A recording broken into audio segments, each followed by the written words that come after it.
everyone, Janie here, and today I'm excited because my good friend Katie Skiff, who happens to live right here in Montana, has her own online shop called Little Rockies Rustic Decor and Crafts. And today I get to work with one of her Rustic DIY maker boxes, which happens to be a subscription, but she also has other kits on her website that are not a subscription, and I think you're going to love them. So below in the description box, you're going to find a link to her shop as well as a link to her YouTube channel so that you can see what she does.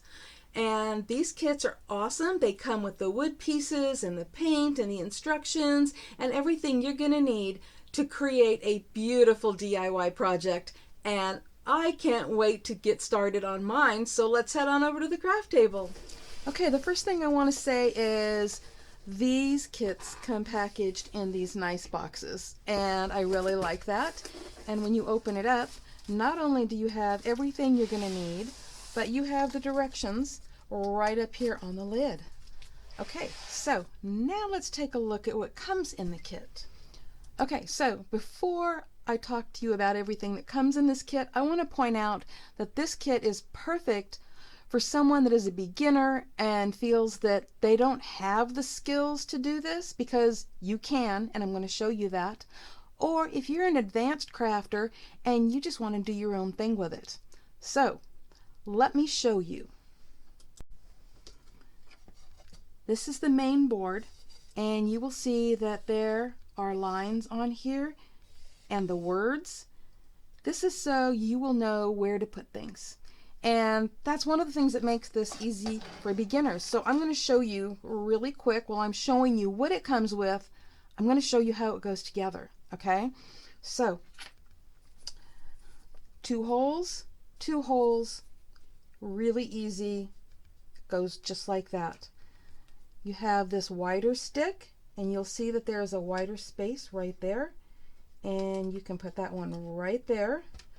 A skinnier one and a skinnier one, like so. Same thing down here at the bottom. You just put that on there. You put this right here, and actually I could probably, whoops, do it even a little different, you know, bring that one down and then put this one right here.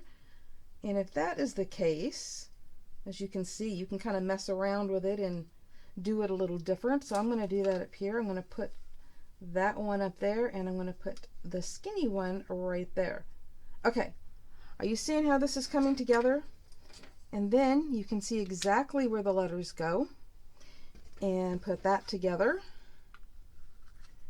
And this is absolutely beautiful just the way it is, because if you're saying, oh, I don't know how to paint, I'm going to paint it wrong, I don't know how to give it that distressed look or the farmhouse look, you know, you're feeling really unsure of this, you can see that this goes together so easily that anyone can do this, and that it will come out absolutely beautiful. Because without doing any painting or anything, let me move that up a little bit better for the camera there. Without doing any painting or anything, you have created a beautiful welcome to our home sign, just like that. And guess what? This kit actually comes with super glue, so you have the glue to do this with. And it comes with the twine to go through these holes up here to create your hanging element for the sign. Now, let's say that you're not a beginner and you want to do something more to it. Because I'm serious, this looks so beautiful the way it is. I'm not sure I want to do anything else to it, but I already had an idea, and so I think I'm going to go with my idea. But this is just gorgeous. So it does come with paint, and there's white paint and black paint, and then there's these two little things of paint. And so there's one that is brownish, and this one is kind of a grayish color. And those will come in really good if you wanted to, you know, paint and distress this. And you even get, check it out, you get a foam brush, and you get these little makeup things. They just come apart like so. And there you go. So that you can use these to put on some of the paint. And I mean, it is that simple. And on this baggie, it tells you some additional supplies, which would be a paper plate, wipes or paper towels, Q-tips for touch-ups. You know, there's just little things that you're going to need that you already have around the house. So those are the things that come with the kit that you can do no matter what skill level you are at. Now let's see what I'm going to do with it. To prepare my work area, I like to lay out wax paper when I'm painting because it's inexpensive and reusable. And to start off with, I'm going to be using that white paint to paint the board, and I'm just going to be painting the front of it. I'm only giving it 1 coat of paint, but of course you can always give it 2 coats. And don't worry, because once it's painted, you'll still be able to see the etched lines and words and know where to put things.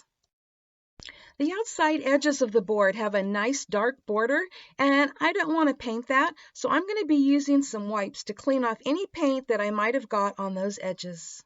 But of course, you can always paint the edges if you like. And I'm doing the same thing to the pieces that go across the top and the bottom of the plaque. And now I'm going to use one of the makeup applicators that came in the kit to apply white paint to the welcome word. And I'm not going to leave it white, but I thought that might be a nice base coat to paint over. I think it's less messy dabbing the paint on like this instead of using a paintbrush, and I feel like I have a little more control. I really like that she included those makeup applicators as well as the foam paintbrush, allowing you to choose whatever works best for you.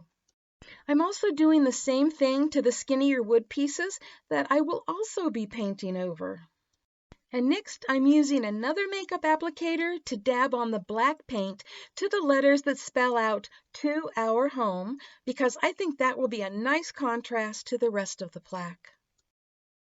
And here I'm just showing you that you can still see the etched writing and lines so that you'll know where to place the pieces. So next I'm going to use the gray paint that came with the kit and another makeup sponge to apply the paint around the edges of the plaque and around the 2 end pieces to give it a worn and distressed look. Obviously this isn't something you have to do, but it's just my preference. Besides the fact that I love the distressed look, I also love that you don't have to worry about being perfect, and I think you can see that by watching me. What's really nice is that she has included not only the gray paint, but brown paint in case you wanted to do your distressing in brown. But I'm using the gray because it's going to look really nice with the blue paint I'm going to be using. I'm also going to be distressing the rest of the plaque using a small flat paintbrush and more of that gray paint. However, I'm using a technique that I have never used before and will probably never use again. For this technique, I am adding streaks of paint that are supposed to resemble where the white paint would wear off over the years. I've seen many people do this technique and I thought I would give it a try, but the way I normally would do it is I would have painted the board with gray first and then painted over that with white paint, leaving streaks where the gray would show through. And I'll go back to doing it that way from now on. So after that, I thought I would go over it with the makeup applicator and the white paint to try to tone down the gray a little. And then I forgot to turn on the camera because I came in with a different brush hoping for a better look. But you know what? In the end, it really doesn't look so bad. I think we all need to experiment a little to see what works best for us. And now I'm coming in with some Valspar interior house paint, and it is a really pretty blue. And I'm using a makeup applicator to apply it. And in case you didn't know this, you can buy paint samples in the colors of your choice from places like Lowe's and Home Depot. And the jars hold over 7 ounces of paint, and I think I paid only like $3.50 for each of them. And they last forever, and they cover beautifully in 1 coat. And I'm using that same paint to color the skinny pieces of wood that are going to go on the ends. I just love this color blue. And now it's time to start putting things together, and you can still see where everything goes. It's really nice that Katie has provided super glue in case you didn't have a glue that would work for this, but I'm going to be using my Beacon 3-in-1 because it is my favorite for everything. And I'll also be using my hot glue gun. Even though Beacon 3-in-1 grabs hold right away, sometimes I like to add a little hot glue just to make sure that it takes hold instantly and doesn't accidentally move. I actually don't trust a hot glue gun to be permanent because I have had some things come apart, but Beacon 3-in-1 is permanent, and I have used that for everything from card making to home decor projects. So, as you have seen, I'm adding the skinnier strips first, and then I'm going to add the end pieces and the welcome. And while I'm doing that, I'm going to play a little music for you, but I'll be back.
So I decided, since the super glue has a skinny tip, that I would give that a try on these smaller letters.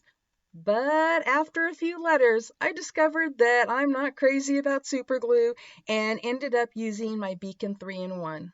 And I also decided to finish gluing them off camera so that my head wouldn't be in the way while I was making sure that each letter was in the right spot. And I think it's looking good so far. So now it's time to attach the twine. And I'm sure there are many ways to do this, and I'm sure you have your own way, but I'm just putting it through the holes and tying it in a knot. Or another way would be to put the twine through the holes and tie the two ends together, creating a shorter hanger. I really like the rustic look of using the twine, but if you're not into twine, you can always put hooks through the holes and hang it that way. And there we go. I got mine done, and I like the way that looks. Now, that was everything in the kit, but you don't have to stop there. You can always add extra things like flowers or hearts like I'm doing here. I painted the hearts with the same pretty blue paint that also didn't come with the kit.